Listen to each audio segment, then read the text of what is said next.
Olá, sejam bem-vindas ao capítulo 3 do livro Mulheres que Correm com Lobos. E no capítulo 3, o título é Farejando os Fatos, o resgate da intuição como iniciação. O objetivo desse vídeo é fazer um breve resumo do capítulo e no encontro, na segunda-feira, às 18h30, nós vamos abrir para perguntas e aprofundar o conteúdo desse capítulo. O livro traz, nesse capítulo, uma continuação do capítulo 1 e do capítulo 2, no sentido de trabalhar a questão da intuição feminina, dizendo que a intuição é o tesouro da psique da mulher.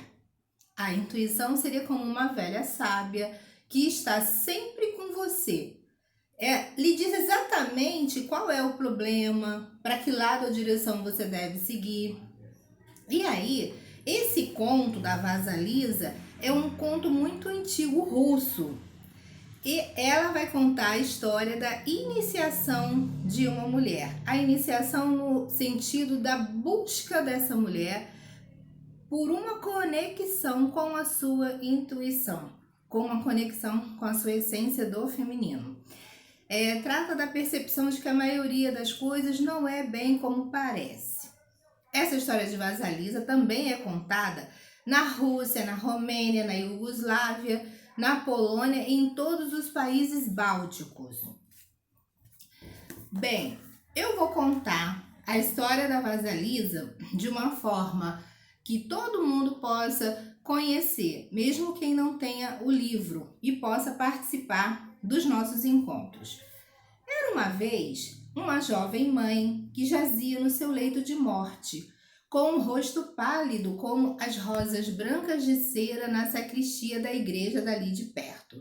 Sua filhinha e seu marido estavam sentados aos pés da sua velha cama de madeira e oravam para que Deus a conduzisse em segurança até o outro mundo. A mãe moribunda chamou Vasalisa e a criança de botas vermelhas e avental branco ajoelhou-se ao lado da mãe. Essa boneca é para você, meu amor, sussurrou a mãe, e da coberta felpuda ela tirou uma bonequinha minúscula que, como a própria Vasalisa, usava botas vermelhas, avental branco, saia preta e colete todo bordado com linha colorida. Essas são as minhas últimas palavras, querida, disse a mãe. Se você se perder ou precisar de ajuda, pergunte à boneca o que fazer. Você receberá ajuda. Guarde sempre a boneca. Não fale a ninguém sobre ela. Dê-lhe de comer quando ela estiver com fome. Essa é a minha promessa de mãe para você, minha bênção querida. E com essas palavras, a respiração da mãe mergulhou nas profundezas do seu corpo, onde recolheu sua alma, e saiu correndo pelos lábios. E a mãe morreu. A criança e o pai choraram sua morte por muito tempo. No entanto, como o campo arrasado pela guerra, a vida do pai voltou a verdejar por entre os sulcos, e ele desposou uma viúva com 2 filhas. Embora a nova madrasta e suas filhas fossem gentis e sorrissem como damas, havia algo de corrosivo por trás dos sorrisos que o pai de Vasalisa não percebia. Realmente, quando as 3 estavam sozinhas com Vasalisa, elas a atormentavam, forçavam-na a lhe servir de criada, mandavam-na cortar lenha para que sua pele delicada se ferisse. Elas a detestavam porque Vasalisa tinha uma doçura que não parecia deste mundo. Ela era também muito bonita. Seus seios eram fartos, enquanto os delas definhavam de maldade. Ela era solícita e não se queixava, enquanto a madrasta e as 2 filhas eram entre si mesmas como ratos no monte de lixo à noite. Um dia, a madrasta e suas filhas simplesmente não conseguiam mais aguentar Vasalisa. Vamos combinar de deixar o fogo se apagar. E então vamos mandar Vasalisa entrar na floresta para ir pedir fogo para a nossa lareira, a Baba Yaga, a bruxa. E quando ela chegar até Baba Yaga, bem, a velha irá matá-la e comê-la. As 3 bateram palmas e guincharam como animais que vivem na escuridão. Por isso, naquela noite, quando Vasalisa voltou para casa depois de catar lenha, a casa estava completamente às escuras. Ela ficou muito preocupada e falou com a madrasta. O que aconteceu? Como vamos fazer para cozinhar? O que vamos fazer para iluminar as trevas? Sua imbecil, reclamou a madrasta. É claro que não temos fogo e eu não posso sair para o bosque devido à minha idade. Minhas filhas não podem ir porque têm medo. Você é a única que tem condições de sair floresta dentro para encontrar Baba Yaga e conseguir dela uma brasa para acender nosso fogo de novo. Ora, está bem, respondeu Vasalisa, inocente. É o que vou fazer. E foi mesmo. A floresta ia ficando cada vez mais escura e os gravetos estalavam sob seus pés, deixando-a assustada. Ela enfiou a mão bem fundo no bolso do avental e ali estava a boneca que a mãe, ao morrer, havia lhe dado. Só de tocar nessa boneca já me sinto melhor, disse Vasalisa acariciando a boneca no bolso. A cada bifurcação da estrada, Vasalisa enfiava a mão no bolso e consultava a boneca. Bem, eu devo ir para a esquerda ou para a direita? A boneca respondia sim, não, para esse lado ou para aquele lado. E Vasalisa dava à boneca um pouco de pão, enquanto ia caminhando, seguindo o que sentia estar emanando da boneca. De repente, um homem de branco num cavalo branco passou galopando, e o dia nasceu. Mais adiante, um homem de vermelho passou, montado num cavalo vermelho, e o sol apareceu. Vasalisa caminhou, e bem na hora em que estava chegando ao casebre de Baba Yaga, um cavaleiro vestido de negro passou trotando e entrou direto no casebre. Imediatamente fez-se noite. A cerca feita de caveiras e ossos ao redor da choupana começou a refulgir com um fogo interno, de tal forma que a clareira ali na floresta ficou iluminada com uma luz espectral. Ora, Baba Yaga era uma criatura muito temível. Ela viajava não num coche nem numa carruagem, mas num caldeirão com o formato de um grau que voava sozinho. Ela remava esse veículo com um remo que parecia um pilão e o tempo todo varria o rastro por onde passava com uma vassoura feita do cabelo de alguém morto há muito tempo. E o caldeirão veio voando pelo céu com o próprio cabelo sebento de Baba Yaga na esteira.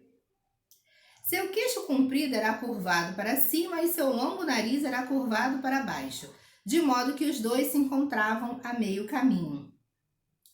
Baba Yaga tinha um ínfimo cavanhaque branco e verrugas na pele adquiridas de seus contatos com sapos.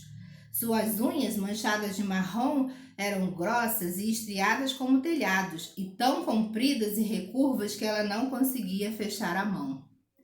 Ainda mais estranha era a casa de Baba Yaga. Ela ficava em cima de enormes pernas de galinha amarelas e escamosas e andava de um lado para o outro sozinha. Ela às vezes girava e girava como uma bailarina em transe. As cavilhas nas portas e janelas eram feitas de dedos humanos, das mãos e dos pés. E a tranca da porta da frente era um focinho com muitos dentes pontiagudos. Vasalisa consultou sua boneca. É essa a casa que procuramos? E a boneca, a seu modo, respondeu. É essa que procuramos. E antes que ela pudesse dar mais um passo, Baba Yaga no seu caldeirão desceu sobre Vasalisa aos gritos. O que você quer? Vovó, vim apanhar fogo, respondeu a menina estremecendo. Está frio na minha casa. O meu pessoal vai morrer. Preciso de fogo. Ah, sei, retrucou Baba Yaga rabugenta. Conheço você e o seu pessoal. Bem, criança inútil, você deixou o fogo se apagar, o que é muita imprudência. Além do mais, o que a fez pensar que eu lhe daria a chama? Porque eu estou pedindo, respondeu rápido Vasalisa depois de consultar a boneca. Você tem sorte, resmungou Baba Yaga. Essa é a resposta certa. E Vasalisa se sentiu com muita sorte por ter acertado a resposta. Baba Yaga, porém, a ameaçou. Não há a menor possibilidade de eu lhe dar o fogo antes de você fazer algum trabalho para mim. Se você realizar essas tarefas para mim, receberá o fogo. Se não, E nesse ponto, Vasalisa viu que os olhos de Baba Yaga de repente se transformavam em brasas. Se não, minha filha, você morrerá. E assim, Baba Yaga entrou pesadamente no casebre, deitou-se na cama e mandou que Vasalisa lhe trouxesse a comida que estava no forno. No forno havia comida suficiente para 10 pessoas e a Yaga comeu tudo, deixando uma pequena migalha e um dedal de sopa para Vasalisa. Lave minha roupa, varra a casa e o quintal, prepare minha comida.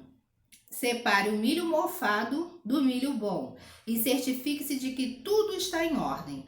Volto mais tarde para inspecionar seu trabalho. Se tudo não estiver pronto, você será meu banquete. E com isso a Baba Yaga partiu, voando no seu caldeirão com o nariz lhe servindo de biruta e o cabelo de vela. E anoiteceu novamente. Vasalisa voltou-se para a boneca assim que a Yaga se foi. O que vou fazer? Vou conseguir cumprir as tarefas a tempo? A boneca disse que sim e recomendou que ela comesse algo e fosse dormir. Vasalisa deu algo de comer à boneca também e adormeceu. Pela manhã, a boneca havia feito todo o trabalho e só faltava preparar a refeição. À noite, a Yaga voltou e não encontrou nada por fazer. Satisfeita de certo modo, mas irritada por não conseguir encontrar nenhuma falha, Baba Yaga zombou de Vasalisa. Você é uma menina de sorte. Ela então convocou seus fiéis criados para moer o milho e 3 pares de mãos apareceram em pleno ar e começaram a raspar e esmagar o milho. Os resíduos pairavam no ar como uma neve dourada. Finalmente o serviço terminou e Baba Yaga se sentou para comer. Comeu horas a fio e deu ordens a Vasalisa para que no dia seguinte limpasse a casa, varresse o quintal e lavasse a roupa.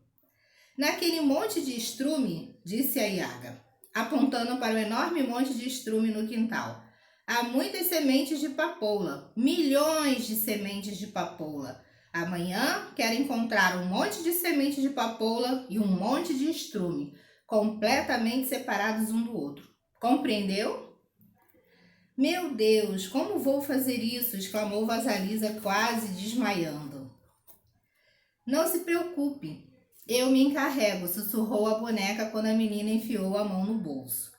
Naquela noite, Baba Yaga adormeceu roncando e Vasalisa tentou catar as sementes da papoula do meio do estrume. Durma agora, disse-lhe a boneca, depois de algum tempo. Tudo vai dar certo. Mais uma vez, a boneca executou todas as tarefas e quando a velha voltou, tudo estava pronto. Ora, ora, que sorte a sua de conseguir acabar tudo, disse Baba Yaga falando sarcástica pelo nariz. Ela chamou seus fiéis criados para prensar o óleo das sementes e novamente 3 pares de mãos apareceram e cumpriram a tarefa. Enquanto a Yaga estava besuntando os lábios na gordura do cozido, Vasalisa ficou parada por perto. E aí, o que é que você está olhando? Perguntou Baba Yaga de mau humor. Posso lhe fazer umas perguntas, vovó? Perguntou Vasalisa. Pergunte, ordenou a Yaga, mas lembre-se, saber demais envelhece as pessoas antes do tempo. Vasalisa perguntou quem era o homem de branco no cavalo branco. Ah, respondeu a Yaga com carinho, esse é o meu dia. E o homem de vermelho no cavalo vermelho? Ah, esse é o meu sol nascente. E o homem de negro no cavalo negro? Ah, sim, esse é o terceiro e ele é a minha noite. Entendi, disse Vasalisa. Vamos, vamos, minha criança. Não quer me fazer mais perguntas? Sugeriu a Yaga manhosa. Vasalisa estava a ponto de perguntar sobre os pares de mãos que apareciam e desapareciam, mas a boneca começou a saltar dentro do bolso e, em vez disso, Vasalisa respondeu. Não, vovó, como a senhora mesma diz, saber demais pode envelhecer a pessoa antes da hora. É, disse a Yaga, inclinando a cabeça como um passarinho. Você é muito ajuizada para a sua idade, menina. Como conseguiu isso? Foi a bênção da minha mãe, disse Vasalisa com um sorriso. Benção, guinchou Baba Yaga. Bênção? Não precisamos de bênção nenhuma aqui nesta casa. É melhor você procurar seu caminho, filha. E foi empurrando Vasalisa para o lado de fora. Vou lhe dizer uma coisa, menina. Olha aqui. Baba Yaga tirou uma caveira de olhos candentes da cerca e a enfiou numa vara. Pronto, leve esta caveira na vara até a sua casa. Esse é o seu fogo. Não diga mais uma palavra sequer. Só vá embora. Vasalisa ia agradecer a Yaga, mas a bonequinha no fundo do bolso começou a saltar para cima e para baixo e Vasalisa percebeu que devia só apanhar o fogo e ir embora. Ela voltou correndo para casa, seguindo as curvas e voltas da estrada com a boneca lhe indicando o caminho. Era noite e Vasalisa atravessou a floresta com a caveira numa vara, com o brilho do fogo saindo pelos buracos dos ouvidos, dos olhos, do nariz e da boca. De repente, ela sentiu medo dessa luz espectral e pensou em jogá-la fora, mas a caveira falou com ela, insistindo para que se acalmasse e prosseguisse para a casa da madrasta e das filhas. Quando Vasalisa ia se aproximando da casa, a madrasta e suas filhas olharam pela janela e viram uma luz estranha que vinha dançando pela mata. Cada vez chegava mais perto. Elas não podiam imaginar o que aquilo seria. Já haviam concluído que a longa ausência de Vasalisa indicava que ela, a essa altura, estava morta, que seus ossos haviam sido carregados por animais, e que bom que ela havia desaparecido. Vasalisa chegava cada vez mais perto de casa, e quando a madrasta e suas filhas viram que era ela, correram na sua direção dizendo que estavam sem fogo desde que ela havia saído, e que por mais que tentassem acender um, ele sempre se extinguia. Vasalisa entrou na casa sentindo-se vitoriosa por ter sobrevivido à sua perigosa jornada e por ter trazido fogo para casa. No entanto, a caveira na vara ficou observando cada movimento da madrasta das duas filhas, queimando-as por dentro. Antes de amanhecer, ela havia reduzido às cinzas aquele trio perverso. E assim termina com um final abrupto para abalar as pessoas, atirando-as do conto de fada e as devolvendo para a realidade. Existem muitos finais desse tipo nos contos de fadas. Eles equivalem a dar um susto nos ouvintes para trazê-los de volta à realidade concreta. Bom, pessoal, como vocês podem perceber, esse conto é um conto bem longo e, assim, nós vamos precisar dividir esse conteúdo em 2 vídeos, porque senão vai ficar muito longo. Então, o que a autora vai fazer é que ela vai explicar o conteúdo simbólico do conto de Vasalisa em 8 tarefas. Ela divide, na verdade, deixa eu dar uma conferida aqui, são 9 tarefas no total. E a cada tarefa vai simbolizar um processo de individuação desse feminino em busca da reconexão com a sua essência. Aqui é muito importante eu vou nesse vídeo fechar com a primeira tarefa, que é essa tarefa de permitir a morte da mãe boa demais.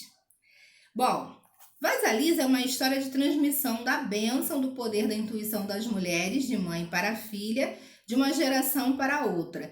Esse enorme poder da intuição tem a rapidez de um raio e é composto de visão interior, audição interior, percepção interior e conhecimento interior. Jung uma vez observou que nada jamais se perde na psique. Podemos ter a confiança de que tudo que foi perdido na psique está lá. Portanto, esse repositório da intuição instintiva das mulheres nunca se perdeu totalmente. E tudo que estiver encoberto poderá voltar a ser exposto. Mas, para você conseguir encontrar no inconsciente essa porção do instinto, da intuição, é necessário seguir o passo a passo que a autora vai explicar através das tarefas. A iniciação é representada pelo cumprimento dessas tarefas.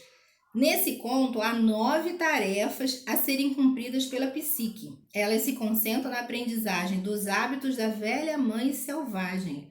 Com a realização dessas tarefas, a intuição da mulher, esse ser sagaz que vai onde a mulher for, que examina todos os aspectos da sua vida e tece comentários sobre a verdade de tudo com precisão e rapidez é reinstalada na sua psique. O objetivo é um relacionamento do amor e confiança com esse ser a quem chamamos de a mulher que sabe, a mulher selvagem. No rito da velha deusa selvagem, Baba Yaga, são as seguintes as etapas da iniciação. Cada etapa vai fazer parte de algumas tarefas.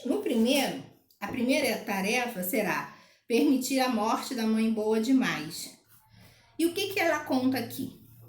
Aqui é o primeiro trecho da história, do conto, onde Vasalisa, muito triste, assiste a cena da morte da sua mãe ao lado de seu pai.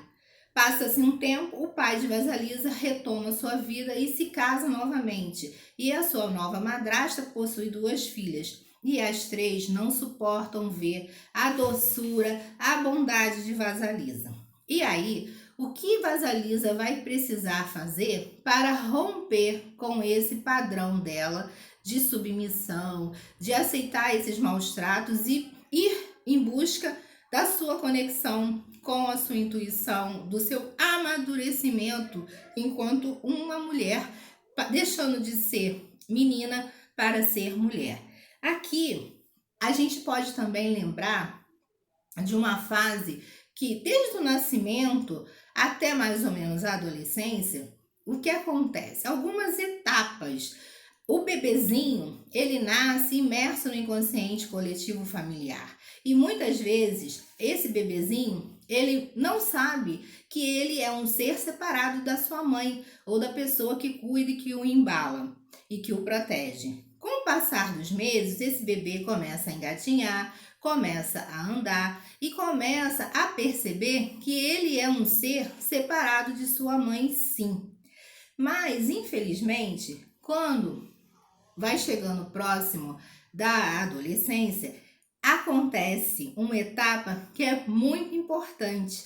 É importante que a mãe faça a preparação da sua filha ou do seu filho para a vida. É muito importante que a partir da adolescência seja ensinado toda essa parte que é do feminino, da busca dos seus objetivos, dos seus ideais, de aguçar a sua audição, de aguçar a sua intuição. E caberia à mãe fazer essa introdução, né, dar essa iniciação à sua filha. Mas na prática nós vemos muitas vezes mães que, ou porque não receberam essa orientação também das suas mães, ou porque são mães super protetoras e aí não aceitam deixar a filha partir para o voo solo, viver a sua vida com independência e com liberdade. E o que isso proporciona? Faz com que essa menina fique infantilizada, fique ainda vivendo aquela esperança e daquele ninho aconchegante e não quer sair dali daquela zona de conforto em busca do que o mundo oferece lá fora.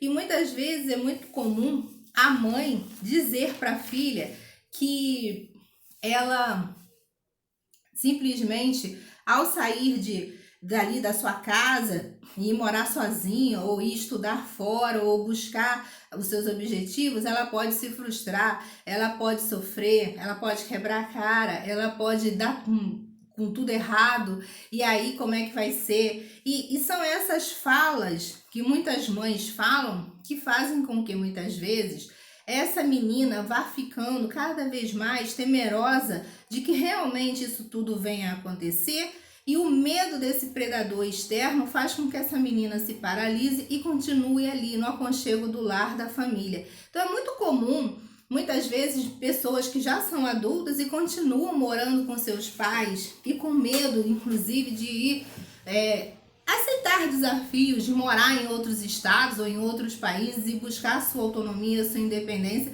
e deixar a sua família de origem para trás. Muito disso vem dessa forma de criação, onde há uma superproteção e a própria mãe ou o pai, muitas vezes por ser um pai omisso ou não se intrometer na educação, né, dos filhos, faz com que a mãe aprisione de uma forma inconsciente porque, lógico, nós sabemos que toda mãe ama os seus filhos e se preocupa, mas tirando os casos de mães que possuem sim transtornos de personalidade e que muitas vezes provocam muitos males para os seus filhos, vamos considerar a média padrão das mães que fazem isso de forma inconsciente apenas no intuito de proteger os seus filhos. Mas isso acaba gerando filhos com dificuldade de ir para a vida, dificuldade de ter autonomia.